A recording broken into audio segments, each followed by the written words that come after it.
Uma pergunta que as pessoas sempre me fazem: como é possível ser cientista e ser crente? É assim que as pessoas dizem. Como que você consegue ser cientista e ainda assim ser crente?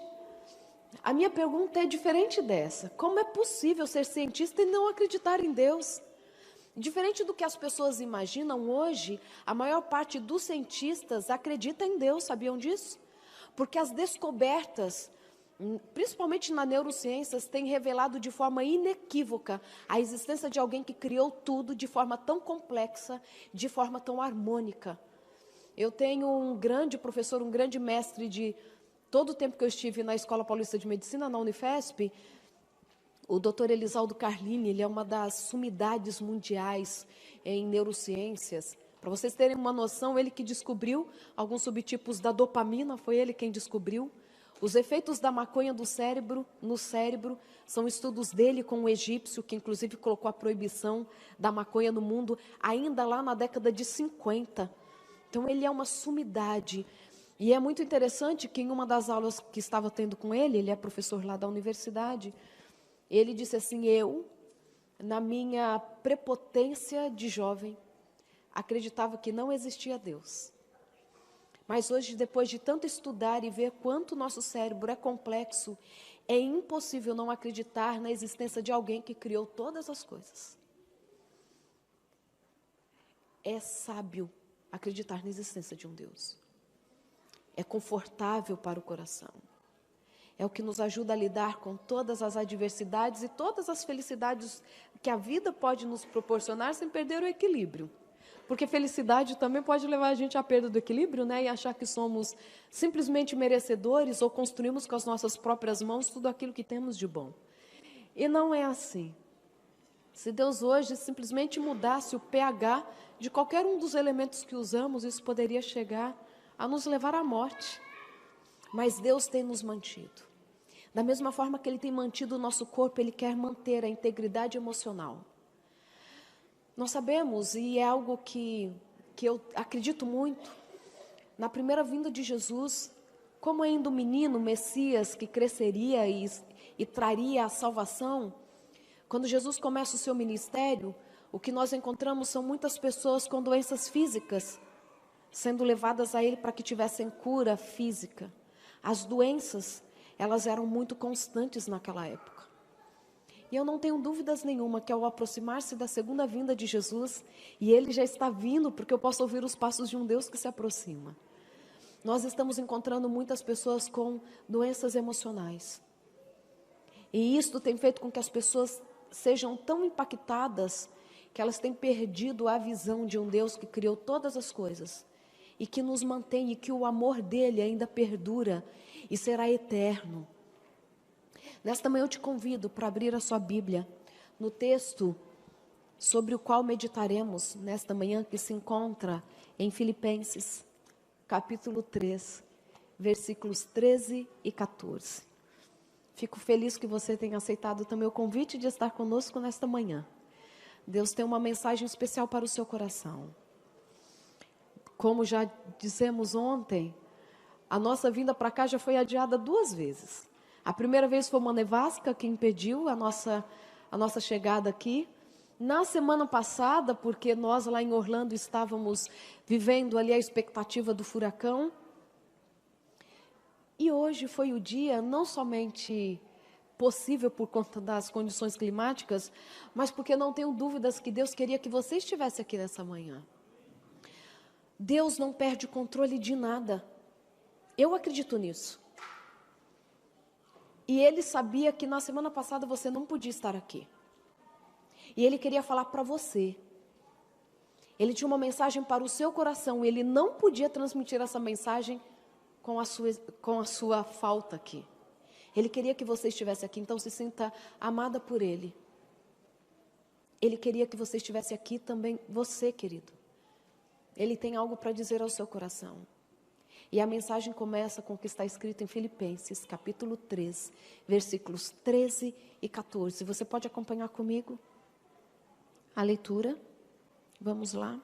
Filipenses 1. São versos que nós conhecemos muito. Filipenses, capítulo 3, versículos 13 e 14. Posso ler? Está já com a sua Bíblia aberta?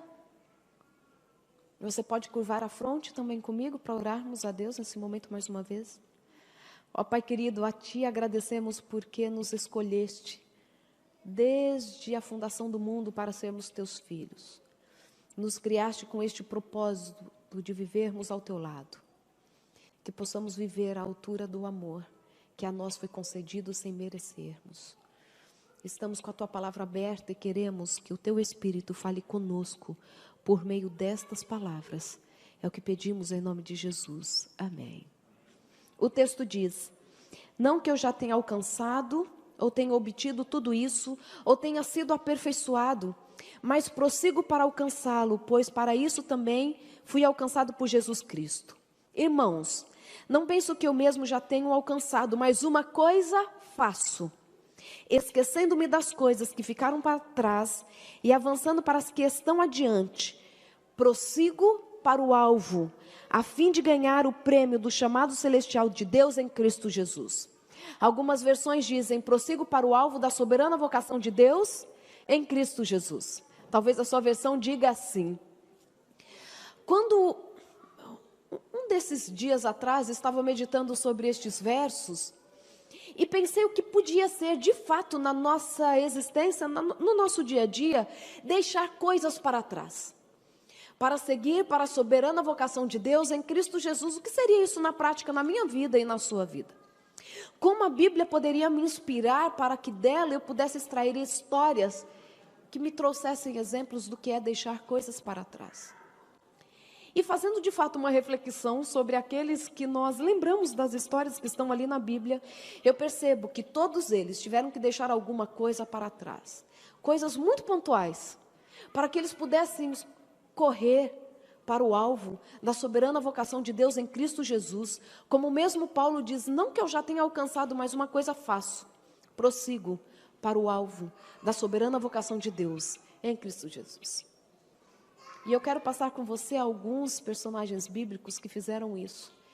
E não é à toa que eles estão ali relatados na Bíblia para deixar para nós o exemplo do que nós podemos fazer para ter uma vida mais significativa, não somente para o nosso conforto, para a nossa alegria mesmo, para o nosso equilíbrio emocional, mas para que outras pessoas possam ser impactadas por aquilo que Deus fez por meio de nós.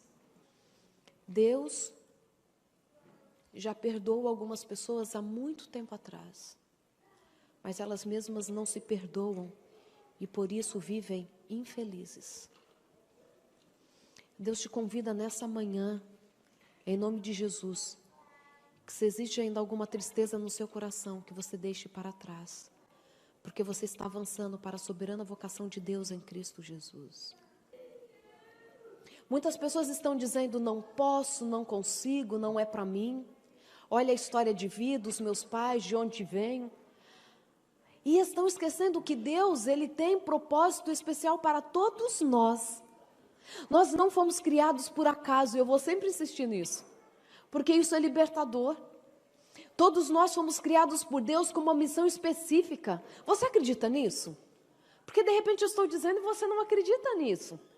Eu acredito que todos nós fomos criados para uma missão específica, para algo que Deus criou, que Ele disse assim: olha, só você pode fazer desse jeito. Nenhum de nós foi criado por Deus para vivermos de qualquer jeito, sem oportunidades. Cada um na sua esfera, cada um com a obra que Deus quer que desenvolva. Mas Ele criou todos nós para fazermos algo incrível. Eu não tenho dúvidas disso. E como diz, não é só por ouvir falar das coisas que Deus tem feito na vida dos outros. Eu sou graduada em psicologia pela Unesp. Quando eu fui fazer a Unesp, a Universidade Estadual Paulista, na época, não sei como está hoje no ranking, né? Então, por isso que eu falo da época que eu fui fazer a graduação, era a melhor universidade de psicologia da América Latina. Eu passei no vestibular da Unesp, na classificação geral, em 4º lugar. Era um vestibular super concorrido. E eu, de fato, só fui prestar esse vestibular porque eu não tinha noção do perigo. Confesso, assim, que se eu soubesse, talvez eu não teria tido coragem de prestar esse vestibular. Quando eu já estava no segundo ano ainda da universidade, eu fui trabalhar com neurociências. Já ganhei bolsa do governo para ser pesquisadora. Pedi uma bolsa para o CNPq. Foram mais de 20 mil pedidos. E na classificação geral, nacional geral, eu fiquei em segundo lugar, por conta do meu histórico escolar. E aí, então, eu terminei a minha graduação na Unesp. Passei para fazer mestrado na USP de Ribeirão Preto, lá na Medicina. Mas passei também na Unifesp, Escola Paulista de Medicina. Não sei se a minha amiga da Unifesp está aqui hoje, encontramos ontem à noite. Fui lá eu fiz o meu mestrado, meu doutorado, fiz um pós-doutorado lá. Quando eu fui prestar o processo seletivo da Unifesp, eu prestei a prova, eles disseram que só teria bolsa de pesquisa para os 3 primeiros colocados, era o que o governo estava oferecendo. Eu fiquei em terceiro lugar na classificação também da Unifesp. E por conta disso, o governo continuou me dando bolsa. Quando eu estou no último ano do meu mestrado, em 2004, fomos para um congresso, essa é uma história que depois eu conto com detalhes para vocês. No congresso, eu fui desafiada quanto à guarda do sábado. O trabalho que eu deveria apresentar no sábado, acabei apresentando na quinta-feira. E esse trabalho que eu apresentei na quinta-feira foi escolhido como o melhor trabalho de neuroquímica das Sociedades Científicas Brasileiras do ano de 2004. Tem uma menção honrosa lá em casa. Terminei, então, meu mestrado, meu doutorado, terminei um pós-doutorado na Unifesp. Quando eu terminei, fui para a USP fazer mais um pós-doutorado e ser coordenadora de pesquisa em neurofarmacologia molecular, lá na farmacologia da USP. Quando estou lá, recebi um convite, então, do governo norte-americano para vir trabalhar na Universidade de Toledo.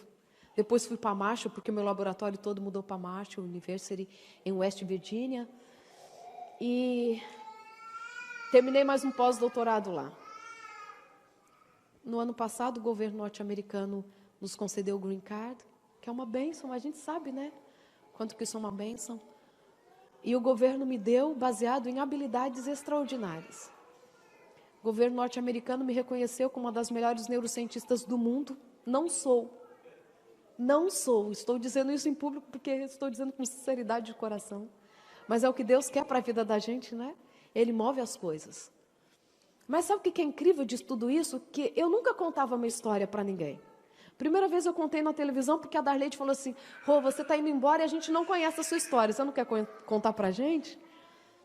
Eu achava a minha história muito comum.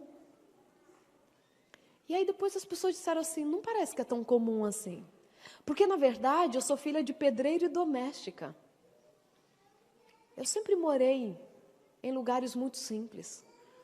A casa dos meus pais foi ter piso no chão, eu já estava fazendo faculdade. Fomos ter um carro, eu já era adolescente. O primeiro carro dos meus pais eu já tinha 16 anos de idade. Já era uma... Nossa, a coisa que eu tinha mais vontade na infância é que falar que o carro dos meus pais estava no mecânico. Eu achava tão chique carro ir para mecânico, mas eu não podia falar isso porque a gente não tinha carro para quebrar. Meu pai é semi-analfabeto. Meu pai fez até a 3ª série do ensino fundamental, sabe? Aprendeu a ler melhor e escrever melhor com a Bíblia. Minha mãe doméstica fez só até a 4ª série. E Deus vem e fala assim: eu quero fazer algo extraordinário com a sua vida. Não porque Ele simplesmente tenha me escolhido. Ele escolheu todos nós para algo extraordinário. E para Deus não há probabilidade, queridos. Para Deus não há condição social. E às vezes parece que isso só serve para os adolescentes, para os jovens, mas isso serve para todos nós. Eu tenho encontrado muitos adultos que têm desistido de viver. Têm desistido de tentar algo melhor para suas próprias vidas. Porque acham que tal condição não é reservada para eles. Mas Deus tem algo especial para a sua vida. Se você está se considerando inferior, peça para Deus te mostrar o quão especial você é. Quando as pessoas a gente encontra pela vida que estão dizendo assim: para mim não tem mais jeito, aprontei demais, perdi minha família, os meus filhos não me respeitam, eu não tenho coragem nem de olhar mais para o espelho porque o que eu vejo lá não é algo de se orgulhar.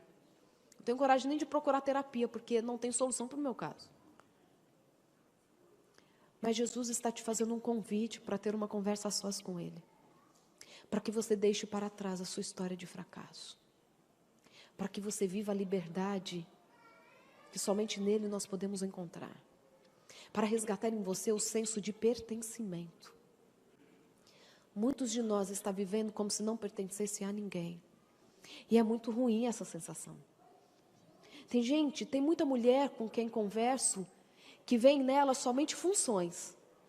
É quem arruma a casa, decide o cardápio, cuida dos filhos, vai à reunião na escola. Mas quando eu pergunto para essas mulheres, quem é você? Elas não conseguem se definir como seres humanos. Elas só conseguem ver as suas funções, que são importantes, mas não são tudo. Você precisa encontrar de novo o seu valor. Você precisa colocar nas mãos de Jesus aquilo que você não pode mais resolver. Resolver falando, voltar para trás, colocar tudo no lugar, nem tudo é possível. Mas daqui para frente, Jesus quer te dar uma vida diferente. Deixe para trás a sua história de fracasso e comece a construir com Jesus uma história de libertação. Eu sei que para alguns, a guarda do sábado é um desafio. E talvez isso tenha feito alguns nem decidirem em firmar, sim, tomar um voto de ter uma vida separada para Cristo. Mas você talvez precise sair do conforto para ter uma vida extraordinária. Jesus te faz um convite para ter uma vida além do imaginável. Para deixar para trás todas as coisas que te impedem de ter uma vida cheia de significado. Porque Jesus te ama e Ele nunca vai desistir de você. Ele tem um plano especial para a sua vida. Ele quer que você deixe para trás qualquer coisa que te impede de prosseguir para o alvo da soberana vocação de Deus em Cristo Jesus. E esta soberana vocação de Deus em Cristo Jesus, nós encontramos alguns versos adiante, aí mesmo, de Filipenses 3, já no verso 18, nos diz assim: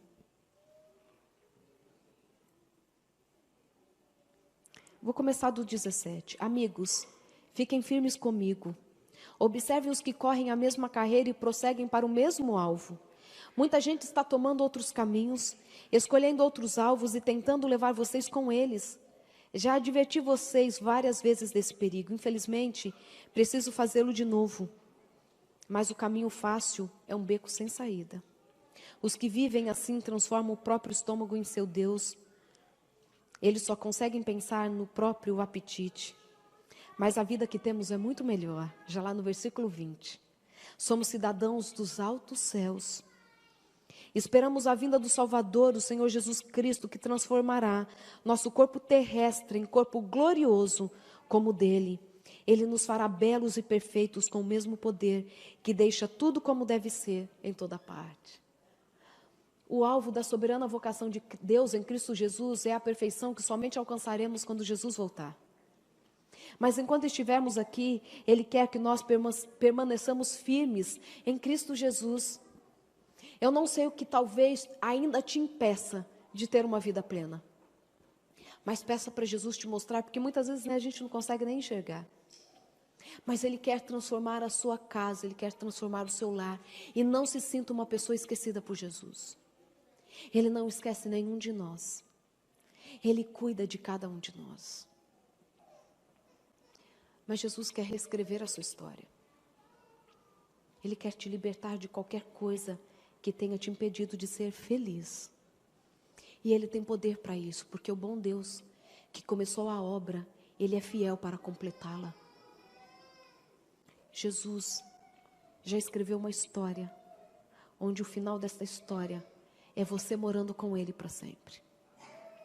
Permita que esta história se concretize na sua vida. Que Jesus possa trazer ao meu e ao seu coração a certeza de que pertencemos a Ele. para que tenhamos uma vida mudada, transformada, uma vida extraordinária ao lado dele.